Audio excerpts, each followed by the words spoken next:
Welcome to DP DevOps Technologies. Today I will discuss about Docker installation. అసలు Docker అంటే ఏంటిదంటే particular Docker is a containerization technologies but that's package your applications all dependencies together in the form of containers to ensure that your applications work seamlessly in any environment. Mainly depending on దీని మీద depend అయి ఉంటుంది ప్రతి ఒక్క applications కానీ ఏదైనా కానీ నువ్వు ఏదైనా మూవ్ చేయాలనుకున్న ఏదైనా మైగ్రేషన్స్కి మెయిన్ పర్పస్ ఏంటంటే మైగ్రేషన్స్ పర్పస్కి ఈజీగా యూజ్ చేసుకోవచ్చు అన్నట్టు బట్ నువ్వు డాకర్ హబ్కి పూజ చేసుకొని నువ్వు ఒక అప్లికేషన్ని కంటైనరైజేషన్ చేసి దాన్ని ఒక అప్లికేషన్ని దాని తర్వాత ఒక ఇమేజ్ లెక్క ఐఎస్ఓ ఇమేజ్ లెక్క చేసుకొని అంటే ఐఎస్ఓ ఇమేజ్లో ఏముంటాయి అంటే particular bin files and library files అనేవి ఉంటాయి. అంటే మీన్స్ ఏంటిదంటే కాన్ఫిగరేషన్ ఫైల్స్ అంటే బూటబుల్ ఫైల్స్ అనేది ఉంటాయి మనకు. అందుకే స్పేస్ అనేది దాని బేసెస్ మీద మనకు క్రియేట్ అవుతుంది. లైక్ అంటే మనకు ఇక్కడ వచ్చేసి 200 MB అలా తీసుకుంటుంది. అంటే మనకు కంపేర్ టు అంటే VMwareలో కానీ ఏదైనా కానీ అక్కడ ఐఎస్ఓ ఇమేజ్ 4.7 అలా మనకు టైం టేకింగ్ ఎక్కువ ఉంటుంది. అలా ఇప్పుడు మనం దీంట్లోకి ఎంటర్ అవుతున్నాం git.docker.com అని చెప్పేసి అండ్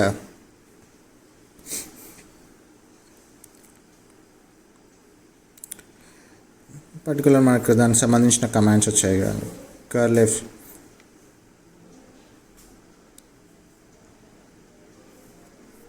ఫస్ట్ మనం డాకర్ ఇన్స్టాల్ చేసాము. దాని తర్వాత ఈ కమాండ్స్ అనేది యూజ్ చేసుకోవచ్చు పర్టికులర్ ఇన్స్టాలేషన్ పర్పస్కి.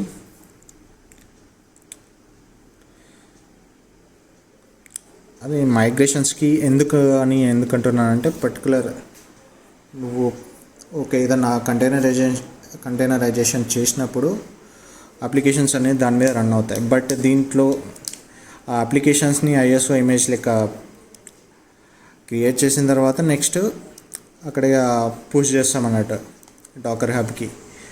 అక్కడ నుంచి నువ్వు వేరే క్లౌడ్ సర్వీసెస్లో యూజ్ చేసుకోవాలనుకుంటున్నావు అప్లికేషన్స్ అంటే సమ్ ఇష్యూస్ వస్తాయి అంటే కంపాటబిలిటీ ఇష్యూస్ ఏమైనా ఉండొచ్చు మేబీ అండ్ అవి కూడా చెక్ చేసుకోవాల్సి వస్తుంది. బట్ ఏంటంటే ఈజీ టు మైగ్రేట్ చేసుకోవచ్చు అన్నట్టు. నువ్వు వేరే క్లౌడ్ సర్వీసెస్ కానీ అక్కడ నుంచి పుల్ చేసుకొని ఆ రెపాజిటరీలు పర్టికులర్ మనం ఆ రెపాజిటరీని బేస్ చేసుకొని మనం ఇలా పుల్ చేసుకుంటాం అన్నట్టు. మెయిన్ అడ్వాంటేజెస్ అది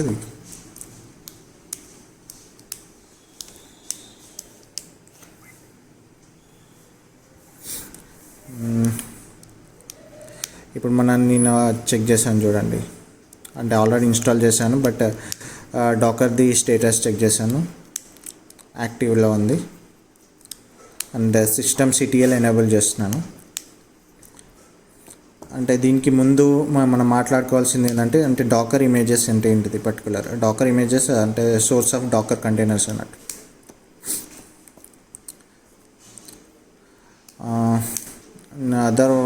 అదర్ వర్డ్స్ వచ్చేసి Docker images are used to create a containers.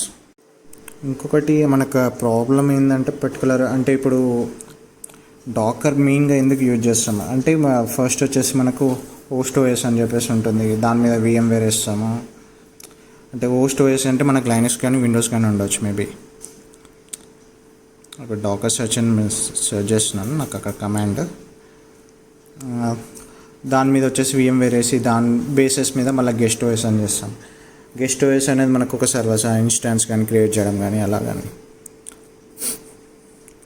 దీని బేసెస్ మీద ఉంటుంది. అండ్ ఇప్పుడు మనం చెక్ చేస్తున్నాం చూడండి డాకర్ సెర్చ్ అని చెప్పి రెడ్ హ్యాట్.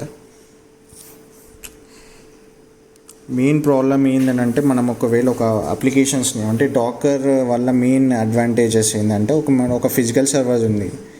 లైక్ నువ్వు ఒకవేళ ఫిజికల్ సర్వర్ కాకుండా AWSలో నువ్వు ఒక ఇన్స్టాన్స్ క్రియేట్ చేసావు, నువ్వు ఏదైనా సర్వీసెస్ ఏదైనా బూట్ చేసావు అండ్ దానికి సంబంధించిన ఏదైనా సర్వీసెస్ రీస్టార్ట్ చేసావు. బట్ అది టైం టేకింగ్ ప్రాసెస్ ఎక్కువ ఉంటుంది అన్నట్టు. అంటే హార్డ్లీ వచ్చేసి 5 to 5 minutes అనుకోండి. అలా సర్వీస్ రీస్టార్ట్ చేస్తే సంథింగ్ 2 minutes వరకు వచ్చేమో 2 to 5 minutes అని. దీనికి ఏంటంటే డాకర్ అనేది మనకు ఒక అడ్వాంటేజ్.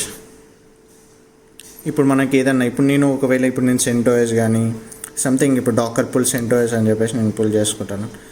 బట్ ఏంటంటే విత్ ఇన్ ఫ్రాక్షన్ ఆఫ్ సెకండ్స్లో ఒక ఓఎస్ అనేది క్రియేట్ అవుతుంది. ఇన్ కేస్ VMwareలో మనము అలా చేసామనుకోండి, ISO ఇమేజ్ దాంట్లో పెట్టేసుకొని it will take 45 minutes to 1 hour అలా టైం తీసుకుంటుంది.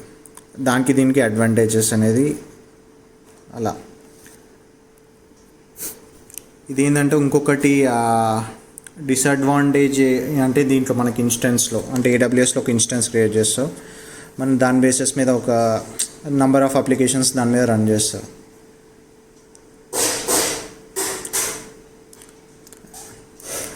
రన్ చేసినప్పుడు ఏమవుతుందంటే అంటే టేకింగ్ ప్రాసెస్ నువ్వు ఏది చేసినా కూడా టైం టేకింగ్ ఎక్కువ చూసుకుంటుంది. అలా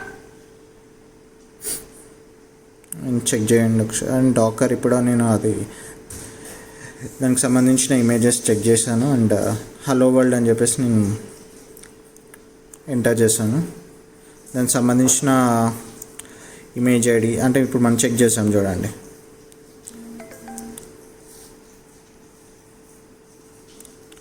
డాకర్ ఇమేజెస్, దానికి సంబంధించిన tag and image ID something మనకు క్రియేట్ అంటే మనకు దానికి సంబంధించిన అంటే మనకి ఎప్పుడు క్రియేట్ అయింది, దానికి సంబంధించిన సైజ్ ప్రతి ఒక్కటి మనకు అక్కడ డిస్ప్లే చేస్తుంది చూడండి.